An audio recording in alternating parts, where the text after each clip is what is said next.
पूर्वतन मुख्यमंत्री नवीन पट्टनायक महोदय निर्देश रे खलिंगी गाँ एवं पाटपुर गाँ जाइलु जो गोटे 4 वर्ष माइनर झील को रेप एंड मर्डर होता।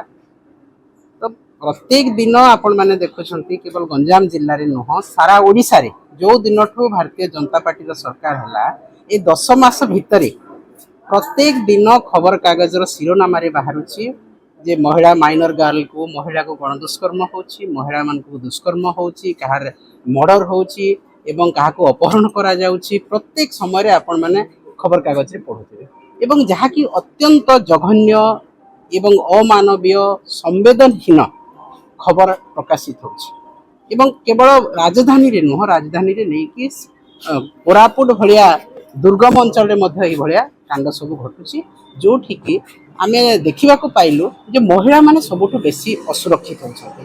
कोठी माइनर गर्ल कोठी गैंगरेप होची, कोठी महिला को अत्याचार करा होची, वर्तमान सुरक्षित नहीं।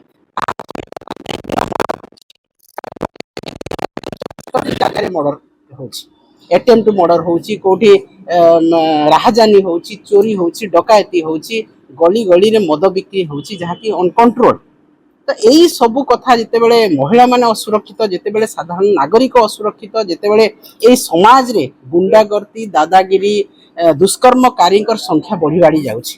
वर्तमान मानविकता बड़ी गोटे जिनस नाही, वर्तमान संवेदन भलिया गोटे वाक्य नाही, शब्द नाही आ समाज रे सही समय रे जिते बड़े व्यथित करूछि। आमे देखुछु छोट 4 वर्षर झियो को मध्य रेप एंड मर्डर करा जाउछि।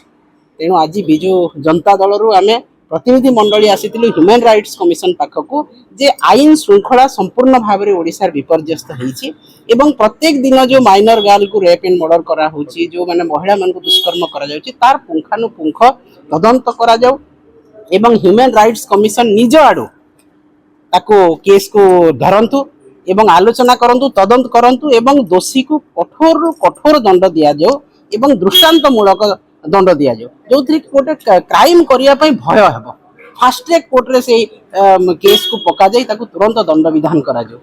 आगुरी आपण माने देखिथिबे महिला एवं शिशु डेस्क कार्य करथला थाना मानक सेटा बंद हो जाइछि। हजार हजार कर्मचारी जो माने आईआईसी लेवल रो एआईसी लेवल रो ऑफिसर सब थाना रे वर्तमान नहांती एवं जो जगह रे जहा होची तुरंत पुलिस ताकू गिरफ मध्य करूनी एवं ता पछरे की अछि ए दुष्कर्म पछरे किबा हत्या पछरे तार मध्य संपूर्ण भाव में तदंत करा जाउनी। सेतिके ओडिशा बासी आज मर्माहत, आज महिला माने असुरक्षित एवं सबु आड़े आज त्राही त्राही डाकिलेनी।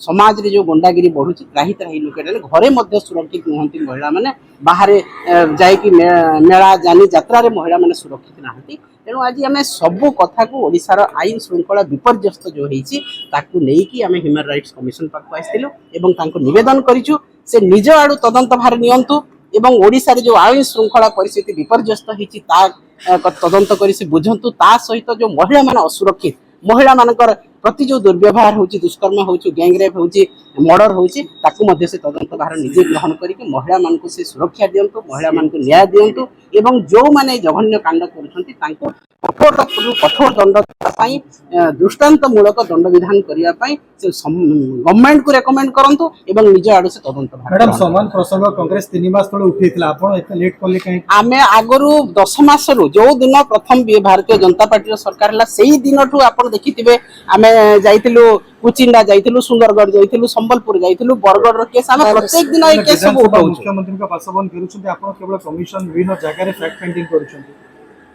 देखंतु आमे जोटा सब समस्त जोटा ठीक आमे प्रत्येक दिन सही काम बिजु जनता दल करिछि। माननीय नवीन पट्टनायक नेतृत्व में आज आम समाज किपरि सुरक्षा रहिबो, किपरि भाबरे महिला माने सुरक्षित हेबे, किपरि भाबरे प्रकृत दोषी दंड पाइबो, आम सबुदिन से काम लागुछु। घर को जाइकी घेरिबा रे जदि न्याय मिलु थांता ताहेले तो आज 10 मास हला प्रत्येक दिन विभिन्न लोक घर घेरुछंती, कोन न्याय तो मिलुनी। आमे उपयुक्त फोरम रे जाउछु, आमे जस्टिस पाखु जाउछु, आमे ह्यूमन राइट्स कमिशन पाखु जाउछु, आमे परिवार को जाउछु, गां सहित देखा करूछु, से प्रकृत तथ्य आमे आनिबा पई चेष्टा करूछु, जहा कि माननीय नवीन पट्टनायक महोदय को आमे तथ्य मध्य तांको उपस्थापन करूछु।